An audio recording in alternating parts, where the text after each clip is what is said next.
Hello, and thank you for allowing our consulting agency to present the challenges and opportunities of the higher education system of Portugal. Today we present to Portugal's Ministry of Science, Technology, and Education. Our consultant group is led by Warren Basla, Brent Jensen, Angela Giuliani, and Jacqueline Sudi. We're from Drexel University in the United States, and we'd like to offer our help on how the higher education system in Portugal can reach its potential. We start with the background on Portugal's higher education system. Your country has seen a massive growth in the number of students enrolled in tertiary education since 1960. Enrollments have increased from around 30,000 students to over 350,000 students in 2006 at the height of enrollments. In 2000, Portugal saw nearly 400,000 students enrolled in tertiary education. This led to the rapid development of higher education institutions, HEIs, and an overexpansion in the field, leading to a lowering of standards and diminishing quality. In 2007, Portugal began the implementation of the Bologna Process, adjusting the long-standing system of the university and polytechnic institutions. As of 2006, Portugal had over 150 institutions of higher learning, including nursing schools, military schools, both public university and public polytechnic, and a private Catholic university. This should provide and lay the groundwork for our future implications, solutions to the challenges that Portugal faces. The first challenge faced in the Portugal higher education system is dealing with the Bologna process. The Bologna process is complex and deep in scope, so for the sake of this presentation, we have simplified it down to a few goals. Your country has been a member of the Bologna process since 1999. However, higher education institutions were unable to adjust programs until 2006 and 2007, when educational laws were changed in Portugal. New laws reframed the role of the polytechnic and university institutions to allow for the development of programs that meet the Bologna process goals. However, too quick of a shift to the Bologna process model has resulted in universities changing their degrees and systems in form rather than substance. Portuguese tertiary institutions have adjusted the length and title of programs and degrees, but struggle to achieve vocationally driven first-tier programs. Historically, polytechnic and university institutions offer differing focuses, differing lengths of study, and could grant different degree types. Prior to the Bologna process and subsequent educational law changes, universities exclusively had the right to grant doctoral degrees. Polytechnic institutions were meant to provide cultural and technical training, while universities provide scientific and cultural training. The new system allows polytechnic institutions to create programs similar to that of universities, while eliminating their current first-tier programs, which were intended to be shorter than the university offerings. The restructuring of the degrees and cycles has led to the apparent destruction of the binary system, as Fatima and Abreu state in their 2007 article. Universities and polytechnics, which existed for more than 30 years, have now had to change what they're doing with this two-tier system. This is the first challenge that Portugal faces in its fight to get higher education up to the next level.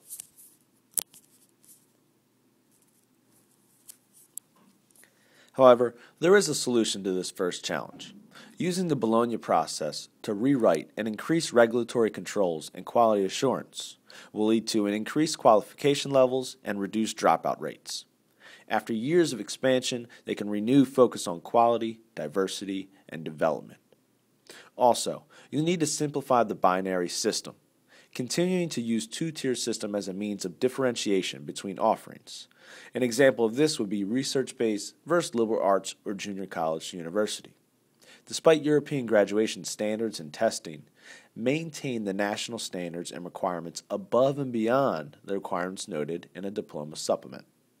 This will help as your country moves forward to a higher education system that works for a sustainable future.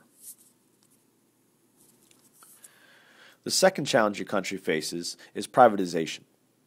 Privatization is spreading rapidly in Portugal.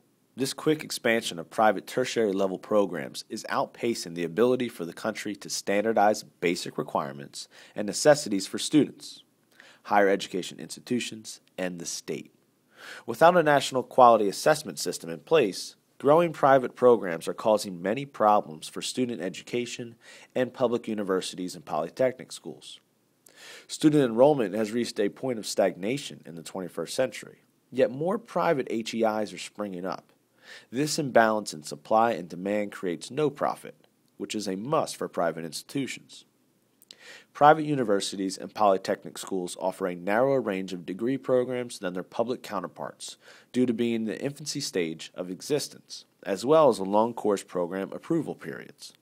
These periods are usually conducted by public university academics and administrators. Therefore, they are examined with bias and many programs do not get approved.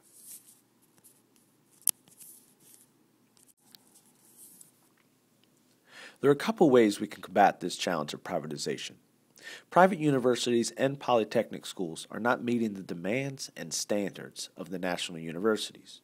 A national quality assessment system would standardize which degree programs are offered, the length of the programs, the pedagogy, and curricula. A national quality assessment system would have a built-in pre-accreditation system in order to screen programs in budding private universities and polytechnic schools for the actual accreditation process. The National Quality Assessment System would also unify internal reviewers and international higher education specialists in order to create a less biased and more proficient system of diversifying Portuguese degree programs. The third challenge to your country's higher education system is internationalization. According to Knight's 1999 article, globalization is the flow of technology, economy, knowledge, people, values, and ideas across all borders. Globalization affects each country in a different way due to the nation's individual history, traditions, culture, and priorities. Internationalization is a response to globalization. Your country has several concerns when it comes to internationalization in higher education. The first concern is student mobility. The movement of international students to and from Portugal tends to be limited mostly due to language issues and cost. Many students from Portugal travel to Spain, the United Kingdom, France, Italy, and Germany. Incoming students are mostly from Spain, Italy, and France. This second challenge is the differences in degrees between and among universities and polytechnics. DEMA has noted that although the Bologna process has been in place, there has been little formal change in degree structure in Portugal because the present structures were created under an act of parliament and therefore must be changed under an act of parliament. A third challenge is international accreditation of higher education institutes in Portugal that is comparable to other international universities. And the final challenge is the lack of support by the private sector. Higher education institutes in your country need the support and partnerships in the private sector in order to build a Portuguese research center that is worth value.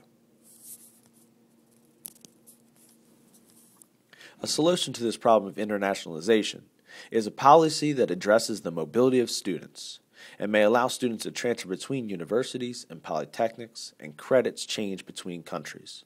Teaching courses in English may also encourage greater mobility of students into Portugal to study. An evaluation and accreditation system that aligns with universities internationally and can be used both in universities and polytechnics will allow for greater international accreditation and greater mobility of students. Research policies that encourage partnerships between the private sector and higher education institutions will all allow for more research in universities in your country and possibly the advancement of the private sector on the local, national, and international levels. In conclusion, the keys to success in Portugal for higher education are as following. You must use the Bologna process to rewrite and increase regulatory controls and quality assurance. This also involves Parliament to enact a new law that you can now use the Bologna process to its full potential. You need to develop a national quality assessment system and a pre-accreditation system for those universities. Policies that encourage partnerships between the private sector and universities and polytechnics in research, evaluation, and accreditation must be encouraged and must be implemented in order for Portugal to move forward in the field of higher education.